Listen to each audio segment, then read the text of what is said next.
Crazy HOA Karen built a pool on my land, and she paid the price. Before we get into this wild HOA story, take a moment to like and subscribe, and drop a comment telling me where you're watching from. It's always awesome seeing how far these stories reach. Now let's dive in. For years, Karen Hamilton ran the Willow Creek HOA like her personal empire. Ridiculous rules, bogus fines, endless power trips. And if you dared push back, she came down on you like a ton of bricks. The thing is, I didn't live under her rule. I wasn't part of the HOA. My property wasn't within their jurisdiction. Their rules didn't apply to me. I owned several acres of land just outside the HOA boundary. It had been in my family for decades.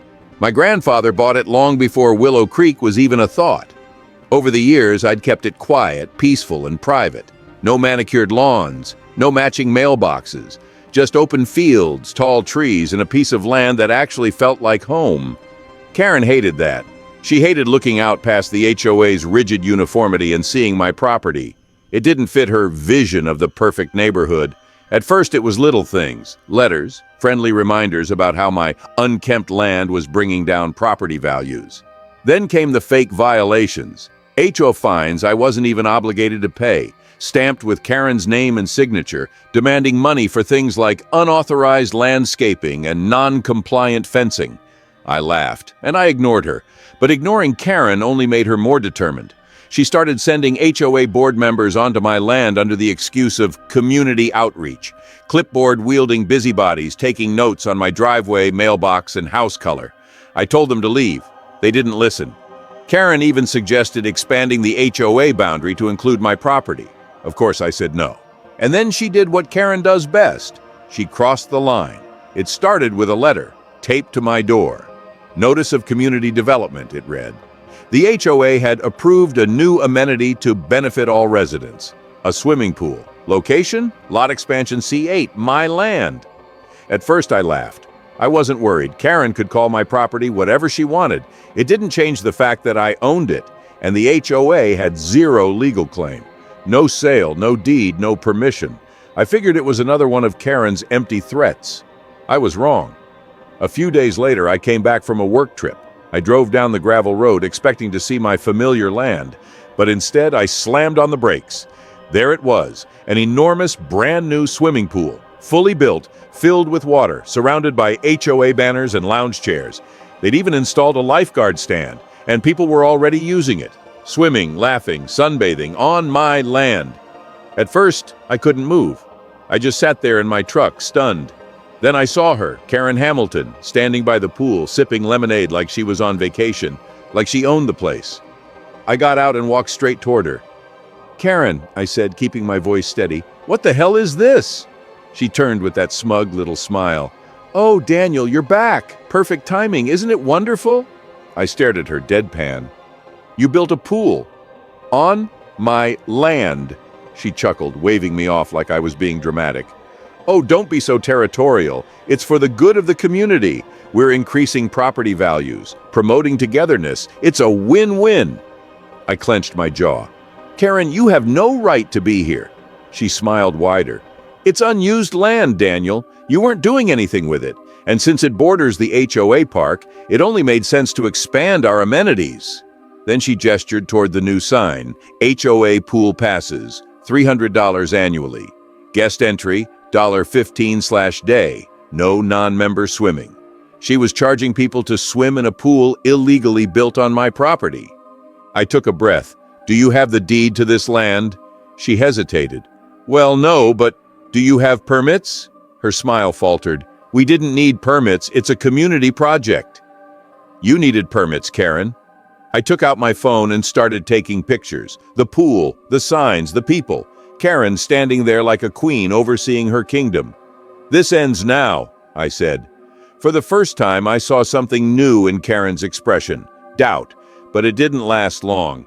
She snapped right back into her smug self. "You can take all the pictures you want," she said. "But you're going to regret fighting me on this. The HOA has resources." I smiled coldly. "Karen, I'm a lawyer. Try me." That wiped the smile off her face. She scrambled, calling the HOA's attorney, some guy named Mark. He showed up an hour later in a wrinkled suit, looking like he'd rather be anywhere else. Karen rushed to him, whispering frantically. Mark sighed. A lot. Then he turned to me. Mr. Crawford? I nodded. You own this land? I handed him my deed. He studied it for less than a minute before closing the folder and turning back to Karen. You can't build here, he told her flatly.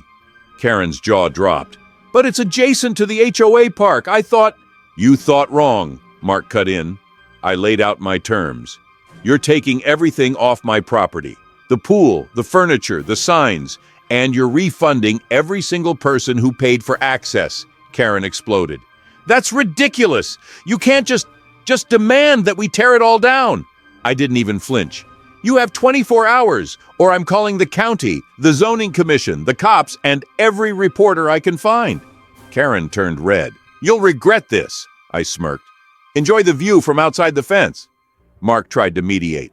We'll handle it quietly, he said. No lawsuits, no media. But I wasn't done. Karen, this isn't over. You built an HOA-funded pay-to-use pool on land you don't own. That's trespassing, that's fraud, and I'm not letting it slide. Then I made my offer. The pool stays, but it's mine now. The HOA has no rights here, no fees, no rules. It's open for the neighborhood, but under my terms. Karen was banned. Permanently. She lost it. You can't do this, she shrieked. Mark just shook his head. He can, and honestly, you're lucky that's all he's asking. Karen stormed off, furious. I watched her go, feeling that deep sense of satisfaction when someone who thought they were untouchable finally gets what's coming to them. Later, Mark quietly asked what I planned to do with the pool. Run it right, I said. Free for the neighborhood, no scams, no HOA power trips. He nodded. Good luck, he said. I didn't need luck. Karen was done. Her HOA reign was over. And my land, safer than ever. That summer was the best I'd had in years. No HOA harassment, no fake fines, just peace, quiet, and a pool that now I control. And Karen? She never showed her face near my property again. In the end, overwhelmed by shame and pressure from everyone around her, she was forced to sell her house and move away for good. Honestly, it was a huge relief, not just for me, but for the entire neighborhood. For the first time in years, things finally felt peaceful. No more petty complaints, no more unnecessary drama. We could all breathe easy again, and life in our community has never been better since she left. Thanks for sticking around to the end. If you enjoyed this story, hit like, comment, and subscribe for more crazy HOA drama.